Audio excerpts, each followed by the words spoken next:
Parece que só foi encontrada uma ossada de um crucificado. De um crucificado. Uhum. E como é que ele estava o quê? Sem buraco, sem furo nas mãos? Não, foi... Que amarravam os braços também, né? A questão do amarrar hoje está sendo questionado, porque não temos nenhum relato antigo que menciona isso. Foram as reconstituições renascentistas que falavam disso, mas nós não temos nenhum relato romano que amarrava os crucificados. Tudo bem, mas esse que encontraram? Esse que encontraram foi o seguinte: depois da Guerra de 6 Dias em Israel, em 1968, a Guerra de 6 Dias em 1967, eles estavam fazendo uma terraplanagem num bairro no subúrbio de Jerusalém chamado Givat Ham-Vitar.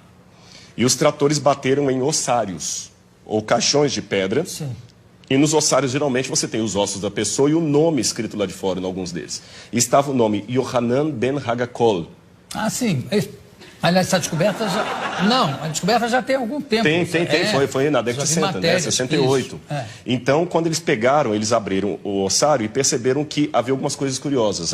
O fêmur estava quebrado e no calcanhar havia um cravo romano fixado ali. Foi o único que encontraram.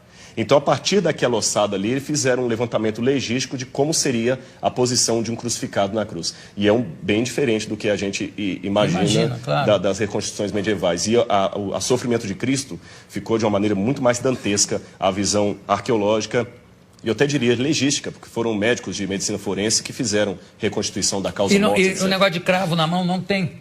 Não, porque o osso dele estava muito fragmentado. Mas, então não tinha, os ossos da mão não estavam todos inteiros. Pelas profecias, certamente não é uma ossada de Jesus. Ah, não, com certeza não. Porque, inclusive, se eu não me engano, tem uma das profecias que diz: nenhum dos seus ossos será quebrado.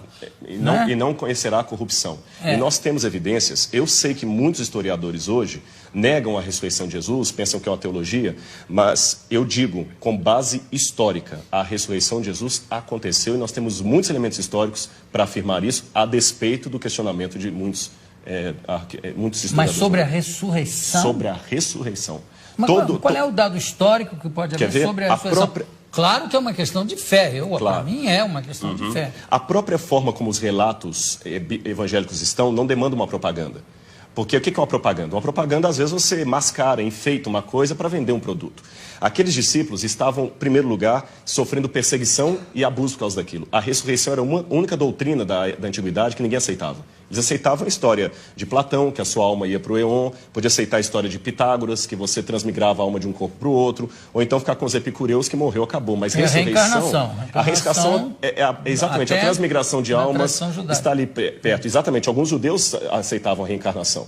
Agora, ressurreição era uma coisa que ninguém comprava essa ideia. E outra, na época, pelo machismo... Mas isso não é uma prova histórica.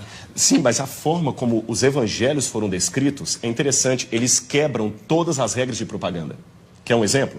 Porque para eu saber se é histórico ou não, lembremos, história não dá para levar ao laboratório e repetir o processo. A forma como tratamos a história é diferente. Você olha um documento, e o que você considera uma prova histórica? Como ele foi redigido? Ele foi redigido de uma maneira histórica, com E, ou uma maneira de propaganda, ou uma maneira real. E os evangelhos, por exemplo, eles mostram que a primeira testemunha de Jesus ressuscitado foi Maria Madalena, que era mulher. O testemunho de uma mulher não era válido. Se eles quisessem vender uma teoria, eles colocariam que os homens viram Jesus, e não as mulheres, porque o testemunho de uma mulher não era válido. Segundo, o fato de Jesus ressuscitar no terceiro dia. Para o judeu, até o terceiro dia, você podia ter um coma e voltar.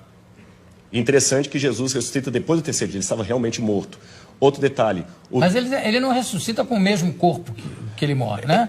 Mas é um corpo glorificado. Glorificado, mas ele tinha algo tangível. Tanto é que quando ele aparece para Tomé, o famoso São Tomé, o incrédulo, ele fala: Tomé, veja que o senhor, que um espírito não tem carne e osso, toca nas minhas feridas. E depois ele pergunta: o que vocês têm para comer? Eles tinham peixe e favo de mel, e ele come com eles.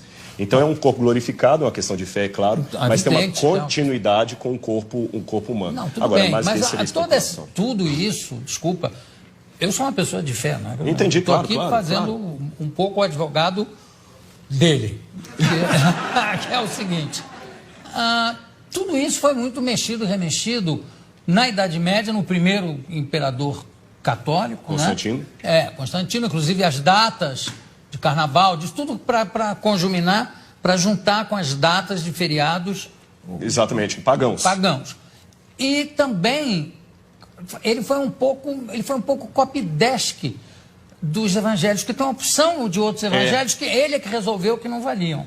Na verdade, quando a gente trabalha isso, a gente trabalha com a crítica textual. A crítica textual se vale de documentação anterior a Constantino. Então nós temos fragmentos do Evangelho de João, por exemplo, John's Highlands, que data do ano 150, 170 antes de Constantino. Outro detalhe, Constantino era analfabeto.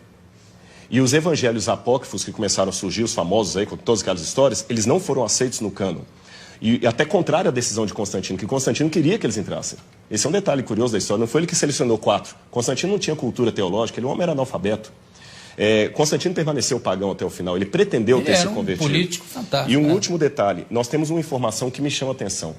Flávio Josefo, um historiador judeu do primeiro século, que não era cristão, ele escreveu, Jesus Cristo, houve um homem, no grego está ginestai, um homem chamado Jesus, que foi crucificado, morto por Pôncio Pilatos, e segundo os seus discípulos, ressuscitou no terceiro dia e apareceu a muitos. Flávio Josefo nunca se converteu ao cristianismo, era um historiador judeu, e ele dá esse depoimento que a ressurreição era algo testemunhado. Esse texto é tão importante que alguns críticos falam, não, foi copista cristão que interpolou, que copiou. Porém, todas as cópias de Josefo que nós temos, inclusive uma cópia, uma tradução para o árabe, feita por muçulmanos, contém esse trecho.